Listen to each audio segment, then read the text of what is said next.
Hello, my name is Sean Chrysler C. Sulit. I am representing Oriental Mindoro for the Mr. International Philippines.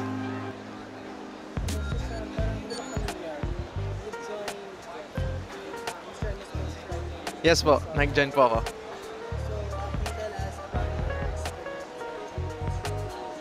So, as a first-timer sa pageant nung Mr. Miss Posture, it was a very fun and wonderful experience. At the same time, yung experience na binigay niya sa akin as ano rin, parang nag-grow din ako kasi nung una sobrang kabado talaga ako, but as time goes by nasanay rin na nasanay, nagigain ng confidence as well as yung nabibuild yung personality ko po.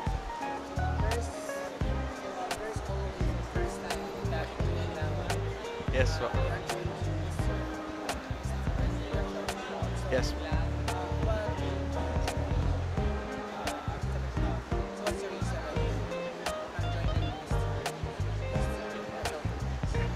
Since Mr. International Philippines is the most prestigious male pageant, gusto ko rin po kasi tuloy pa rin yung advocacy ko to inspire other people as well po.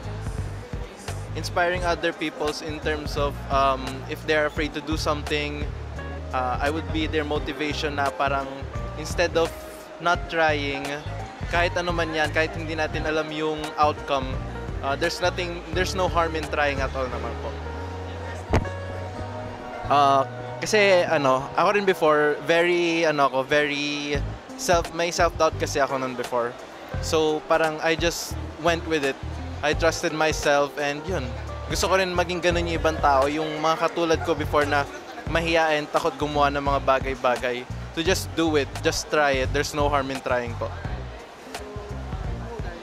I'm 21 years old po.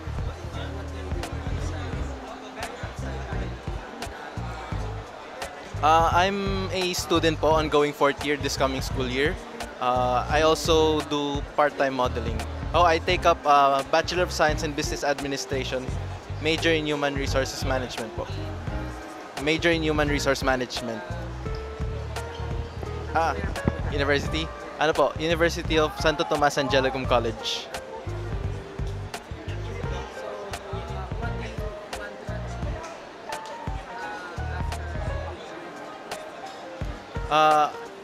I want, of course, my main goal is to win the crown. Pero win or lose, I am very grateful po. I am very grateful and thankful for the experience na mabibigay po ng Mr. International Philippines sa akin. Kasi this is a milestone for me.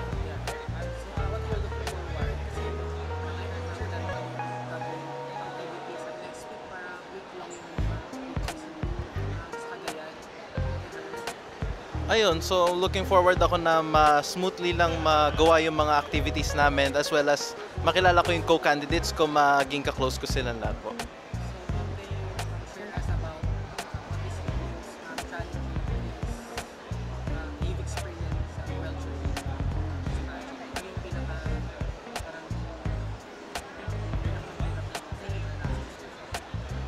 So far po, the hardest lang naman po is yung preparation.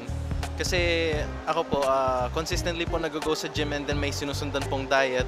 So yeah, yun lang for me po, yun po yung kailangan is, or yung hardest is being consistent throughout po. Vacation na po namin.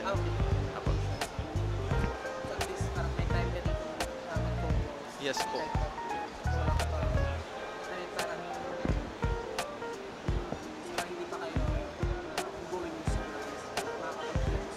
Yeah, mayroon naman po akong time para makapag-focus po this pageant since summer vacation na po namin.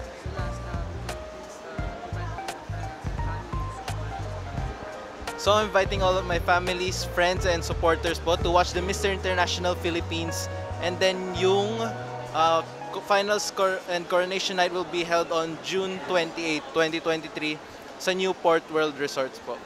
See you there.